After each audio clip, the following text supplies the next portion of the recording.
늦가을의 서울, 단풍이 물든 남산의 언덕길을 따라 오래된 한옥마을이 자리 잡고 있었다. 바람이 차가워진 이 계절. 나는 늘 그렇듯 동네 어귀에 있는 작은 찻집 달빛정으로 향했다. 그곳은 나, 최영식이라는 이름의 70대 노인이 지난 세월을 곱씹으며 차 한 잔에 추억을 담는 곳이었다. 찻집의 나무 문을 열자 익숙한 종소리가 울렸고 안에는 따뜻한 대추차 향기가 은은하게 퍼져 있었다. 주인인 민서 할머니가 미소로 나를 맞았다. 그녀는 나와 오랜 세월 동네를 지켜온 벗이었다. 오늘따라 마음이 무거웠다. 어제 저녁 아들 민호가 집에 와서 뜻밖의 소식을 전했기 때문이다.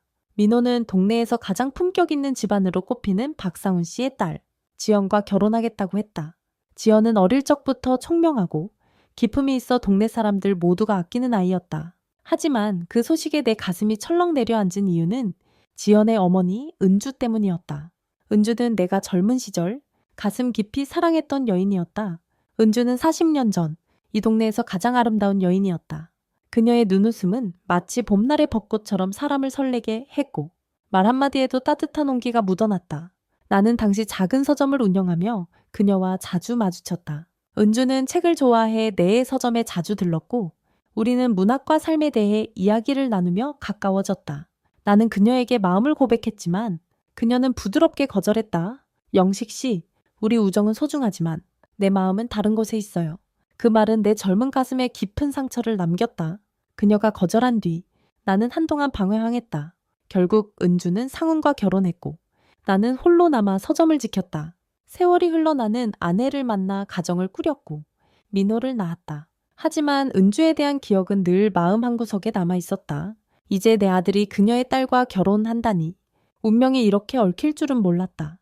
찻집에 앉아 대추차를 마시며 나는 민서 할머니에게 이 이야기를 꺼냈다. 민서야, 이게 도대체 무슨 일인지 모르겠어.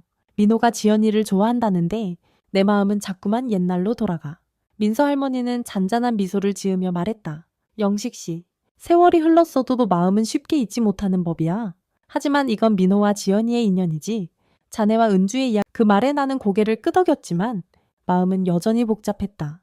민호는 지연을 진심으로 사랑하는 것 같았다. 어젯밤 녀석은 지연의 웃음소리가 얼마나 따뜻한지 그녀의 꿈을 응원하고 싶다고 눈을 반짝이며 말했다. 그 모습이 꼭 젊은 날의 나 같아서 더 아렸다. 하지만 은주를 다시 마주해야 한다는 생각에 가슴이 떨렸다. 그녀는 여전히 이 동네에 살고 있었고 결혼 이야기가 오가면 필연적으로 그녀와 대면해야 할 터였다. 나는 찻집 창밖으로 남산의 단풍을 바라보며 생각에 잠겼다. 이 결혼은 단순히 두 젊은이의 사랑 이야기가 아니었다. 내 과거와 현재가 얽히며 새로운 국면을 맞이하고 있었다. 은주와의 재회, 그리고 그로 인해 드러날 내 마음의 진실이 두렵기도, 한편으로는 궁금하기도 했다. 민호와 지연의 사랑이 과연 내 옛 상처를 치유할 수 있을까? 아니면 더 깊은 갈등을 불러올까? 집으로 돌아오는 길, 차가운 바람이 내 얼굴을 스쳤다. 나는 단풍잎 하나를 주워 손에 쥐었다. 그 잎은 마치 내 젊은 날의 사랑처럼 붉고도 덧없었다. 하지만 민호의 행복을 위해 그리고 나 자신을 위해 나는 이 새로운 여정을 받아들여야 했다. 은주와의 재회는 피할 수 없는 운명이었다. 겨울이 다가오며 동네는 한층 고요해졌다. 남산 기슭의 한옥들은 서리가 살짝 내려앉아 은빛으로 빛났고 골목마다 쌓인 낙엽이 바스락거렸다. 나는 매일날 아침 민호와 지연의 결혼 준비로 바빠졌다. 민호는 지연의 집에 자주 드나들며 상견례를 준비했고 나는 그 뒤를 따라가며 마음을 다잡으려 애썼다. 하지만 은주를 다시 만난다는 생각은 여전히 내 가슴을 조였다. 며칠 뒤 드디어 상견례 날이 왔다. 박상훈 씨의 집은 동네에서 가장 큰 한옥이었다. 대문을 지나자 마당에 놓인 고풍스러운 돌탁자와 은주가 가꾸는 화초들이 눈에 들어왔다. 민호와 지연은 서로를 바라보며 수줍게 웃었고 상훈 씨는 호탕한 웃음으로 분위기를 이끌었다. 하지만 내 시선은 은주에게로 향했다. 그녀는 세월의 흔적이 묻어나면서도 여전히 품격 있는 자태를 유지하고 있었다. 그녀의 눈가엔 잔주름이 늘었지만 그 미소는 여전히 내 기억 속에 봄날. 상견례는 순조롭게 진행됐다. 민호와 지연은 서로의 꿈과 계획을 이야기하며 밝게 웃었고 상훈 씨는 민호의 성실함을 칭찬했다. 은주는 조용히 듣다가 가끔 부드러운 목소리로 의견을 보탰다. 민호 씨는 마음이 따뜻한 사람 같아요. 지연이가 잘 선택한 것 같네요. 그 말에 나는 순간적으로 그녀를 바라보았다. 그녀의 눈과 마주친 순간 옛 기억이 파도처럼 밀려왔다. 하지만 그녀는 담담히 미소 지으며 시선을 돌렸다. 상견례가 끝난 뒤 은주는 나를 마당으로 불러냈다. 영식 씨, 오랜만이에요. 그녀의 목소리는 차분했지만 내 가슴은 떨렸다. 나는 어색하게 고개를 끄덕이며 대답했다. 그러게요. 은주 씨, 세월이 많이 흘렀네요. 우리는 잠시 말없이 마당을 거닐었다. 은주는 화초를 만지며 말했다. 지연이가 민호 씨를 정말 좋아해요. 영식 씨 아들이라 믿음이 가네요. 그 말에 나는 미소를 지으려 했지만 마음 한구석이 쓰렸다. 그녀와의 대화는 짧았지만 내 마음은 복잡해졌다. 은주는 더 이상 내 젊은 날의 그 여인이 아니었다. 그녀는 지연의 어머니로서, 상훈의 아내로서 자신의 삶을 살아가고 있었다. 하지만 내 마음은 여전히 과거에 머물러 있었다. 나는 그녀가 내 고백을 거절했던 그 순간, 그리고 그 뒤로 홀로 서점을 지키던 날들을 떠올렸다. 그녀는 내 상처를 모르고 있었고 나는 그 상처를 꺼낼 용기가 없었다. 집으로 돌아와 나는 민호에게 물었다. 지연이를 정말 사랑하느냐? 민호는 망설임 없이 대답했다. 아버지, 지연이는 제게 세상 전부예요.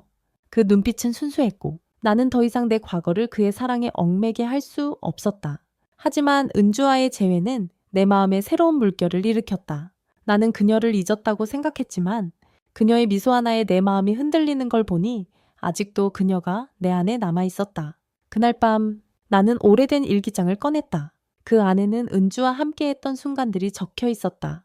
그녀와 나눴던 문학 이야기, 그녀의 웃음소리, 그리고 내 고백을 거절당했던 날의 아픔까지 나는 일기장을 덮으며 결심했다. 민호와 지연의 행복을 위해 나는 내 과거를 정리해야 했다. 하지만 은주와의 다음 만남이 어떤 변화를 가져올지 나는 알 수 없었다. 겨울바람이 창문을 두드리는 소리를 들으며 나는 잠 못 드는 밤을 보냈. 겨울이 깊어지며 동네는 하얀 눈으로 덮였다.